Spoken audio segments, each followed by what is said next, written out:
ആകാശവാണി.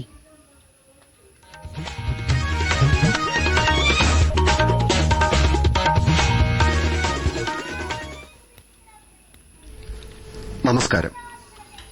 പ്രാദേശിക വാർത്തകൾ വായിക്കുന്നത് അനിൽ ചന്ദ്രൻ. പ്രധാന വാർത്തകൾ. പ്രധാനമന്ത്രി നരേന്ദ്രമോദി വൈകിട്ട് കാനഡയിൽ G7 ഉച്ചകോടിയിൽ പങ്കെടുക്കും.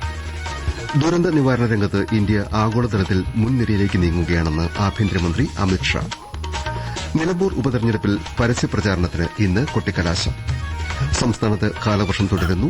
അതിശക്ത മഴ സാധ്യത കണക്കിലെടുത്ത് ഇന്ന് കണ്ണൂർ, കാസർകോട് ജില്ലകളിൽ ഓറഞ്ച് ജാഗ്രത.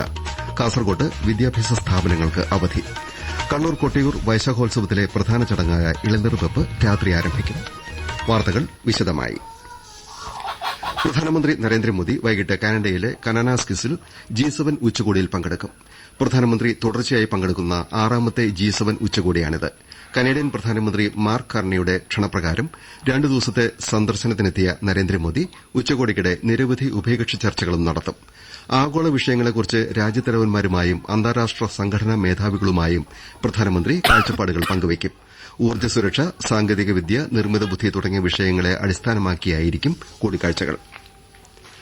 ദുരന്ത നിവാരണ രംഗത്ത് ഇന്ത്യ ആഗോളതലത്തിൽ മുൻനിരയിലേക്ക് നീങ്ങുകയാണെന്ന് ആഭ്യന്തരമന്ത്രി അമിത്ഷാ പറഞ്ഞു. ന്യൂഡൽഹിയിൽ സംസ്ഥാന കേന്ദ്രഭരണ പ്രദേശങ്ങളിലെ ദുരിതാശ്വാസ കമ്മീഷണർമാരുടെയും ദുരന്ത പ്രതികരണ സേനകളുടെയും വാർഷിക സമ്മേളനത്തെ അഭിസംബോധന ചെയ്യുകയായിരുന്നു അദ്ദേഹം. 90 ദിവസത്തിനകം എല്ലാ ജില്ലകളിലും ദുരന്ത നിവാരണ പദ്ധതി തയ്യാറാക്കാൻ അമിത്ഷാ ദുരിതാശ്വാസ കമ്മീഷണർമാരോട് ആവശ്യപ്പെട്ടു. കഴിഞ്ഞ 10 വർഷങ്ങളിൽ ദുരന്ത നിവാരണ പ്രവർത്തനങ്ങളിൽ ഇന്ത്യ മികച്ച നേട്ടങ്ങൾ കൈവരിച്ചതായി അമിത്ഷാ അറിയിച്ചു. ദുരന്തങ്ങളിൽ മരണസംഖ്യ കുറയ്ക്കാനും നാശനഷ്ടങ്ങൾ ലഘൂകരിക്കാനും ഗവൺമെന്റിന്റെ നയങ്ങൾക്ക് കഴിഞ്ഞതായും ആഭ്യന്തരമന്ത്രി പറഞ്ഞു. കേന്ദ്ര ഗവൺമെന്റ് രാജ്യത്തിന്റെ വിവിധ ഭാഗങ്ങളിൽ 2000 ഡ്രൈവിംഗ് സ്കൂളുകൾ ആരംഭിക്കുമെന്ന് കേന്ദ്രമന്ത്രി നിതിൻ ഗഡ്കരി അറിയിച്ചു. പിന്നാക്ക ആദിവാസി മേഖലകളിലായിരിക്കും ഇവ സ്ഥാപിക്കുകയെന്നും അതുവഴി യുവാക്കൾക്ക് തൊഴിലവസരങ്ങൾ ലഭ്യമാകുമെന്നും അദ്ദേഹം ന്യൂഡൽഹിയിൽ പറഞ്ഞു. രാജ്യത്തിപ്പോൾ 22 ലക്ഷത്തോളം ഡ്രൈവർമാരുടെ കുറവുണ്ടെന്നും പുതിയ സ്കൂളുകൾ വിദഗ്ധ ഡ്രൈവർമാരുടെ അഭാവം പരിഹരിക്കുമെന്നും ഗഡ്കരി വിലയിരുത്തി. അഹമ്മദാബാദ് വിമാന ദുരന്തത്തിൽ മരിച്ച 125 പേരുടെ മൃതദേഹങ്ങൾ DNA പരിശോധനയിൽ തിരിച്ചറിഞ്ഞു. ഇതിൽ 83 മൃതദേഹങ്ങൾ ബന്ധുക്കൾക്ക് കൈമാറി. മൃതദേഹങ്ങളുടെ DNA പരിശോധന ദ്രുതഗതിയിൽ പുരോഗമിക്കുകയാണെന്നും 2 ദിവസത്തിനകം ഇത് പൂർത്തീകരിക്കാനാവുമെന്നും അഹമ്മദാബാദ് സിവിൽ ആശുപത്രി സൂപ്രണ്ട് അറിയിച്ചു. ദുരന്തത്തിൽ മരിച്ച ഗുജറാത്ത് മുൻ മുഖ്യമന്ത്രി വിജയ് രൂപാണിയുടെ ഭൌതികദേഹം പൂർണ്ണ ഔദ്യോഗിക ബഹുമതികളോടെ ഗുജറാത്തിലെ രാജ്കോട്ടിൽ സംസ്കരിച്ചു. കേന്ദ്ര ആഭ്യന്തരമന്ത്രി അമിത്ഷാ, ഗുജറാത്ത് മുഖ്യമന്ത്രി ഭൂപേന്ദ്ര പട്ടേൽ തുടങ്ങിയവർ സംസ്കാര ചടങ്ങിൽ പങ്കെടുത്തു.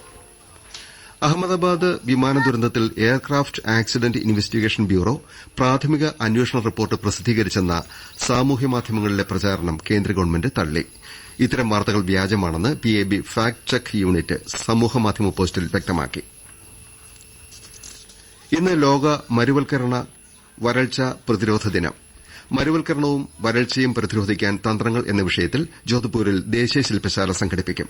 കേന്ദ്രമന്ത്രി ഭൂപേന്ദ്ര യാദവ് അധ്യക്ഷനാകും. കേന്ദ്രമന്ത്രി ഗജേന്ദ്രസിംഗ് ഷെഖാവത്തും പരിപാടിയിൽ പങ്കെടുക്കും. ഭൂമി പുനഃസ്ഥാപിക്കുക, അവസരങ്ങൾ അനാവരണം ചെയ്യുകയെന്ന പ്രമേയത്തോടെയാണ് ഈ വർഷത്തെ ദിനാചരണം.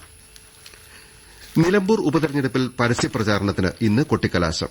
മുന്നണി സ്ഥാനാർത്ഥികളും കക്ഷിരഹിതരും പരസ്യപ്രചാരണത്തിന്റെ അവസാന ദിവസം കൊഴുപ്പിക്കാൻ അടവുകൾ 18 ഇന്ന് പുറത്തിറക്കും. മലപ്പുറം പ്രതിനിധി M. സുരേഷ് ബാബുവിന്റെ റിപ്പോർട്ട്. 22 ദിവസങ്ങൾ നീണ്ട നിലമ്പൂരിലെ തെരഞ്ഞെടുപ്പ് പ്രചാരണ ഘോഷങ്ങൾ ഇന്ന് കൊട്ടിയിറങ്ങും.